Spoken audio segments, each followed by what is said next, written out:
What's good, y'all? Welcome to another episode of Off the Backboard. I am your host, Eloy Thomas, and today we're going to be breaking down my top 10 centers across the league so far this season.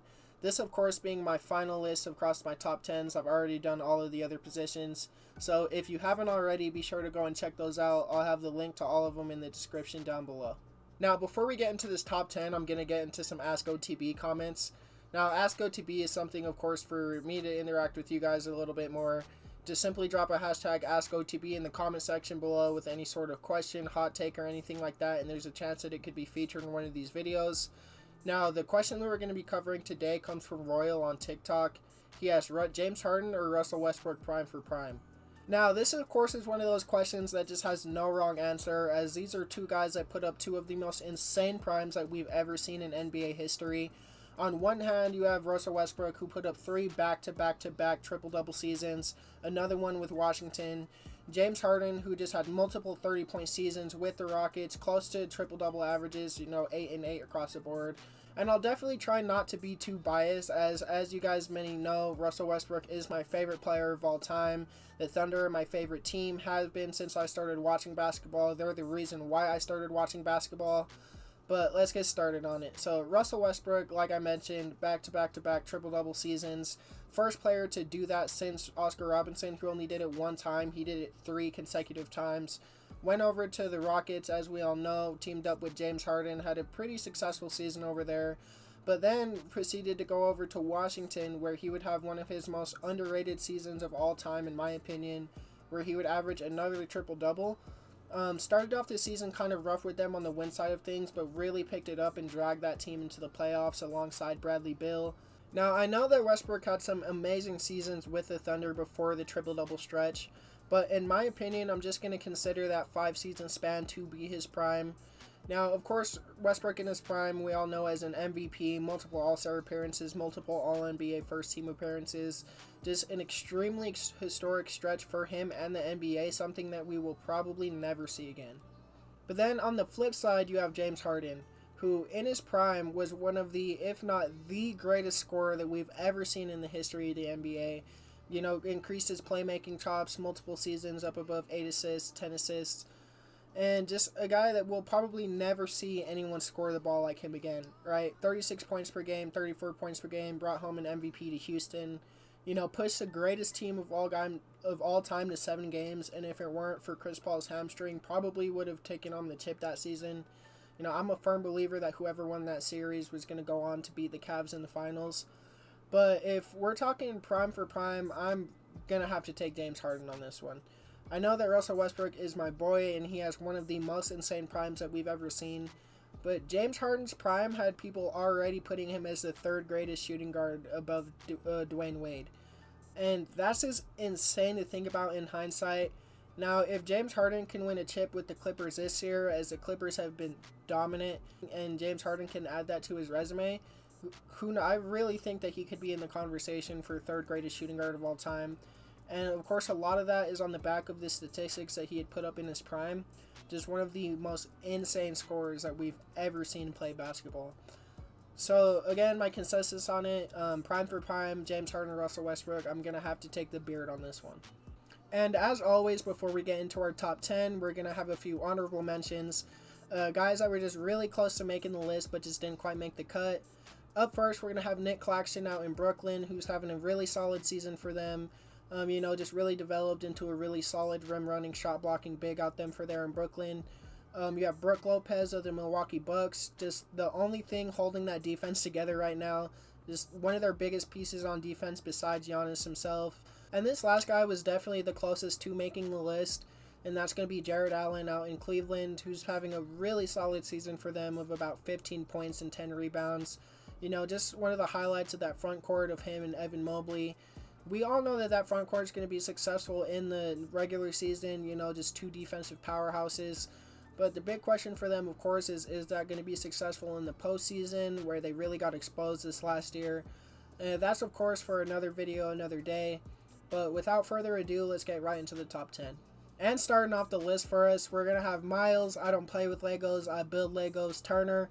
Now, he, of course, is having a really solid season for the Indiana Pacers so far, averaging about 17.5 points, 7.5 rebounds, 2 blocks, 53% from the field, 35% from 3 on about 4.5 attempts a game. Now, his efficiency has really gone up over the past couple of seasons, which has been great for the Pacers. A lot of that is due to, Tyrese Halliburton and the point guard play out there. Now, despite the Indiana Pacers being one of the most explosive offenses in the NBA so far this season, they've lacked a lot on the defensive end, but you can't put any of that on the back of Miles Turner, as he's still been his same shot block himself, a real presence in the paint on defense. Now, the reason that it was so close between him and Jarrett Allen is because you're getting kind of similar things from them. But the reason I decided to put Miles Turner over Jarrett at the end of the day is just because of the versatility. You're getting a guy that can stretch the floor at a decent rate with Miles Turner, and that's why he ended up taking the number 10 spot on today's list. Now, these next two guys were extremely hard to rank. Some might say that they need to go higher, some might say that they need to go lower. It's a mix of potential and current day production, so it was just really hard for me to rank. But without further ado, at my number 9 spot, I'm going to have Victor Wembanyama of the San Antonio Spurs. Now, Wemby, no doubt, in my opinion, has been living up to the hype. So far, having an insane rookie campaign, putting up about 19 points, 10 rebounds, 3 blocks.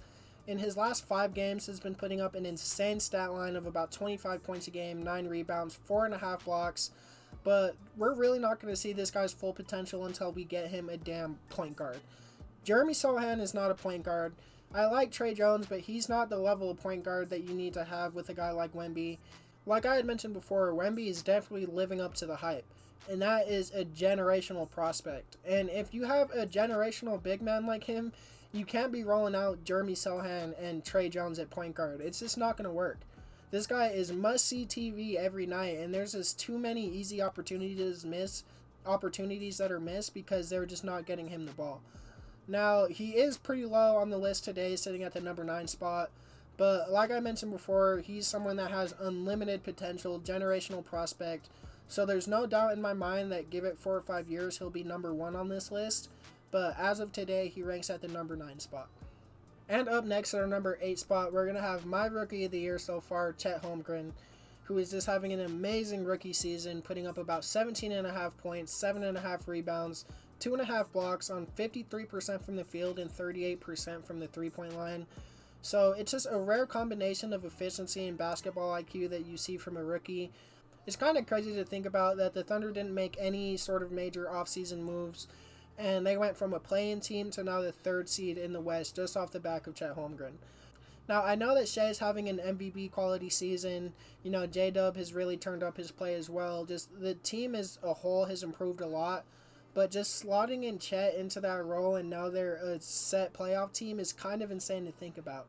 Now, on top of having the Thunder winning games, he also has a winning mentality in general. As a few games ago, he was asked in a post-game interview if he's proven anything in the league so far. And I just loved his response as he says, I haven't proven anything. He said, I've only played about 30 games in the league so far, and he just has a ton more to prove. And I feel like that's what separates the really talented players from all-time greats, is just that mentality of always wanting to prove yourself, and he's just showing that he already has it. Now, with all that being said, he ranks at number 8 on today's list, and I don't want anyone to come at me with me ranking him above Wembanyama, just because he has been subjectively the better player so far this season. He's just been more efficient, putting up pretty much damn near the same numbers. That, and I love my boy Chet to death, but if I'm being very honest with myself here, this is probably going to be the first and last time that I'm able to put him over Wemby on a center rankings list, so I'm going to just enjoy my moment while I have it. And coming in at our number 7 spot, we're going to have the Stifle Tower, Rudy Gobert, who's just putting up just really Rudy Gobert-esque numbers of about 12.5 points, 12 rebounds, 2 blocks, 62% from the field on the first-seeded Minnesota Timberwolves. Now, I'm not going to lie to you, Rudy, I was this close to putting Chet and Wemby above you, bro. So just know that them youngins are coming, and your time on this list, it's a ticket. Now, I'm not going to say that he would completely be off the list, but these young guys definitely are coming. But as I mentioned before, this season is nothing new for Rudy. Just the backbone of that amazing defense out in Minnesota. And he's possibly on track to his 4th Defensive Player of the Year. Extremely neck-and-neck race with him and somebody else on this list. But with that being said, he ranks at number 7 on today's list. And up next, coming in at our 6th spot, we're going to have Alperen Sengun of the Houston Rockets, who is just having an amazing season for them and actually has them winning games as they sit at the 8th seed right now. But currently averaging about 21 points, 9 rebounds, 5 assists on 53% from the field. Now, I know that 5 assists won't exactly jump out at you and, scream elite playmaking big man. But in my opinion, he's probably the 3rd best passing big man in the league behind Nikola Jokic and Domantas Sabonis. So just really elite conversation to be in. A guy that I feel like could be a sneaky all-star this year. He's putting up the numbers, and as I mentioned before, the Houston Rockets are actually winning games. But the Western Conference is just stacked at the center position right now. Actually, only 3 of the 10 players on this list reside in the Eastern Conference. Everybody else is sitting out west.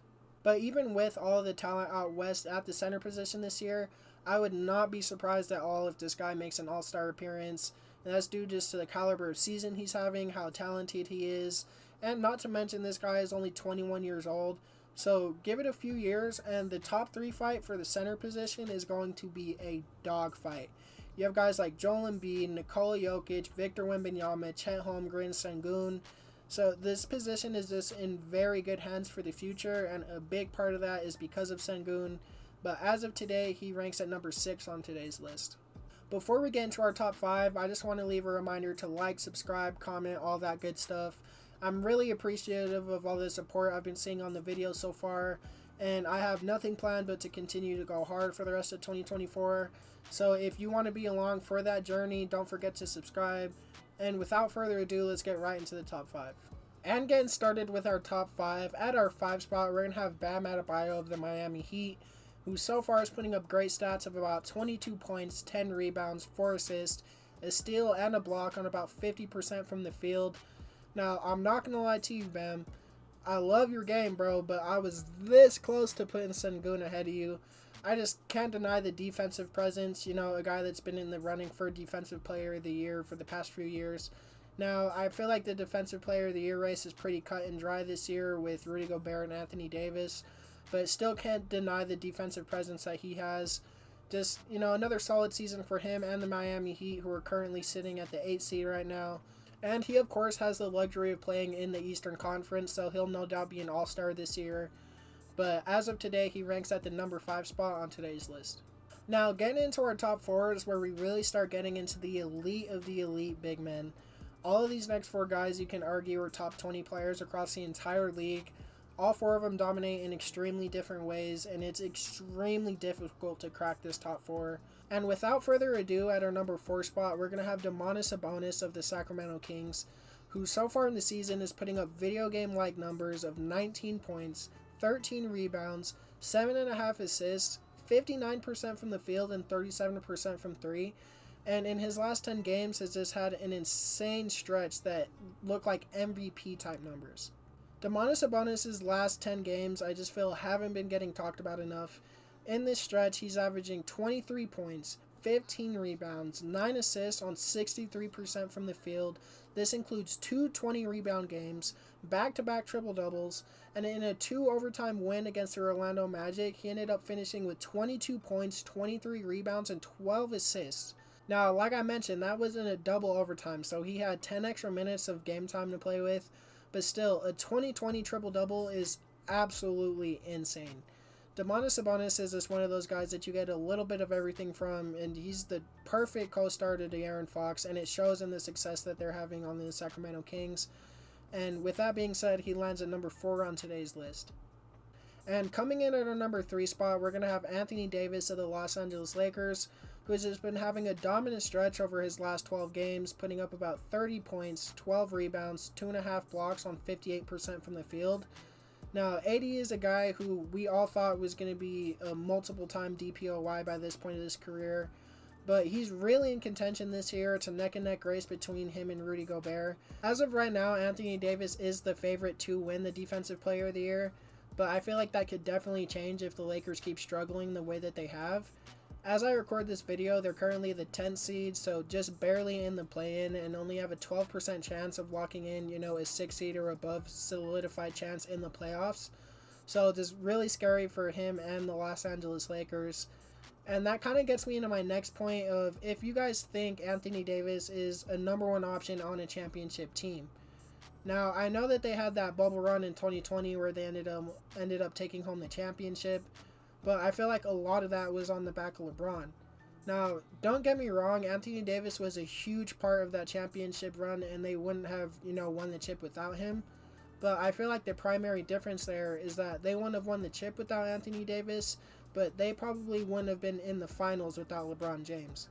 And as we all know, LeBron is still great even at 39 years old, but he's still 39 years old. So when it comes to like a 7-game situation, who knows if he's still going to be able to will a team past a team like the Denver Nuggets or, the Boston Celtics in a 7-game series. I just don't know if he has it in his tank to do that. So a lot of that is going to be on the back of Anthony Davis. And I'm just not sure if he's the player to do that for LeBron at this point of his career. But you can't deny the individual production, so that's why I still have him at number 3 on today's list. And now, coming in at our number 2 spot is going to be a guy that some people might be really surprised to have him here, as I've said multiple times on this channel that I think he's the best player on the planet. But at number 2, we're going to have Nikola Jokic of the Denver Nuggets. Now, Jokic fans, do not, take my head off for not having him number 1. I do think that he's the best player on the planet, but Joel Embiid is just putting up the numbers to where I feel like you have to give him number 1. But that doesn't mean that the Joker isn't putting up some insane numbers in his own right. So far in the season, putting up about 26 points, 12 rebounds, 9 assists on insane efficiency. Had one of the wackiest stat lines I've ever seen in my entire life the other night with 4 points, 16 assists, 7 rebounds, and 5 blocks in 3 quarters, only 24 minutes of action. So just really showing that he can impact a game even without scoring. And this still doesn't dispute my claim of me thinking he's the best player on the planet, as I still think that. But like I mentioned before, Joel Embiid is just putting up the stats, and I think that you have to give him the number 1 spot on this list. But number 2 isn't crazy for Nikola Jokic. I don't think that he would care too much, as I still think that they're the favorite to win the championship this year on the back of him. As in the playoffs, I'm sure he's going to take it to another level, and I'll probably be forced to give him that spot when it comes to the playoffs. But as of right now, he comes at number 2 on today's list. And coming in at number 1 on today's list is none other than Bol Bol of the Phoenix. And at number 1 on today's list, we're going to have none other than Joel Embiid of the Philadelphia 76ers, who is really putting up video game numbers so far this season, putting up about 35 points a game, 12 rebounds, and 6 assists on insane efficiency, and had one of the most insane Decembers that we've ever seen in the history of the NBA. So in the month of December, he averaged 40 points and 10 rebounds on 60% from the field, the first player to average 40 and 10 in a whole month since Wilt Chamberlain, and the first player to average 40 and 10 on 60% shooting ever. So is this having an insane year, one of the most insane statistical seasons that we've ever seen?